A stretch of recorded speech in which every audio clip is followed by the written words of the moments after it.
Welcome back to another video, and today I wanted to go over mining. This is going to be more focused on intermediate miners, where you already know how to find rocks, but you're trying to really get the best out of cracking rocks.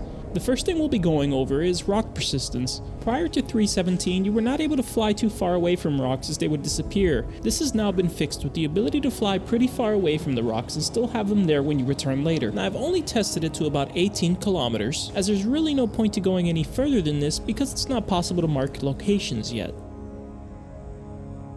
Another important aspect when it comes to mining is distance. Now while the game gives you an illustration on how far away you are from the rock in correlation to how much power is being outputted into the rock, it doesn't tell you if any further decrease in distance increases power. I tested this by first getting an optimal range. Once I was in optimal range, I noticed that at 47% my laser was starting to increase power on the rock. I then slowly brought down my power to about 45%, where I could no longer transfer any more power into the rock.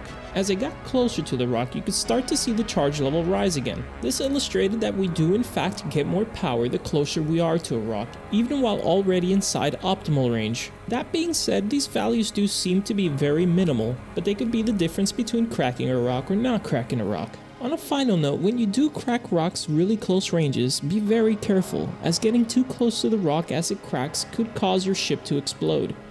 One of the more elusive tricks in Star Citizen for mining has been the sweet spot.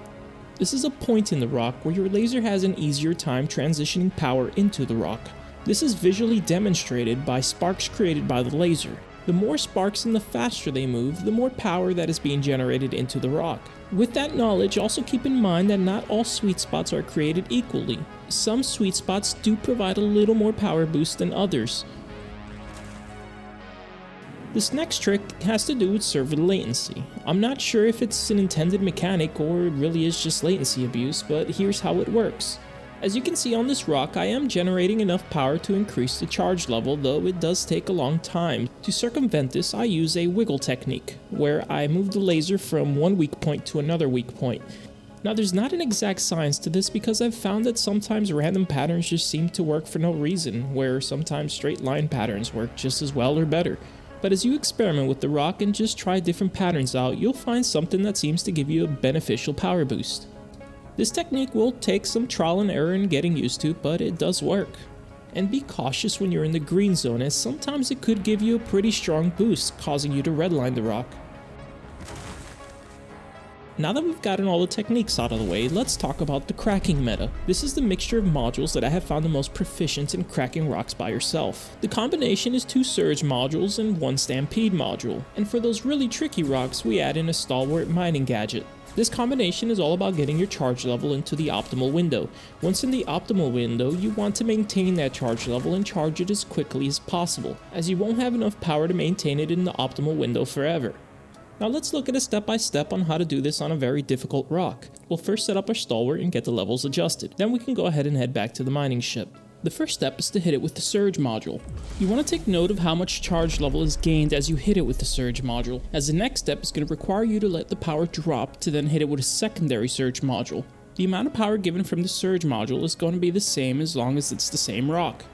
The goal is to have just enough charge so that when you hit it with the second surge, it drops right in the optimal window. Once you're in the green, you want to immediately activate your stampede module. This will increase the charge level rate. This effect does stack with the stalwart, making both a very strong combo. The closer to red, the easier it's going to be, but be mindful that you have a stalwart and a stampede module going on at the same time. Though they do increase your charge rate, they also increase your critical charge rate. On easier rocks, it's also possible to use the wiggle technique to help you stay in the green. But remember that the wiggle technique has a chance to do a quick increase, and this could put you in overcharge rate. Because I'm not using the stalwart here, it's not as dangerous, but it is something to still be cautious of. Thanks for joining, and I'll catch you on the next one.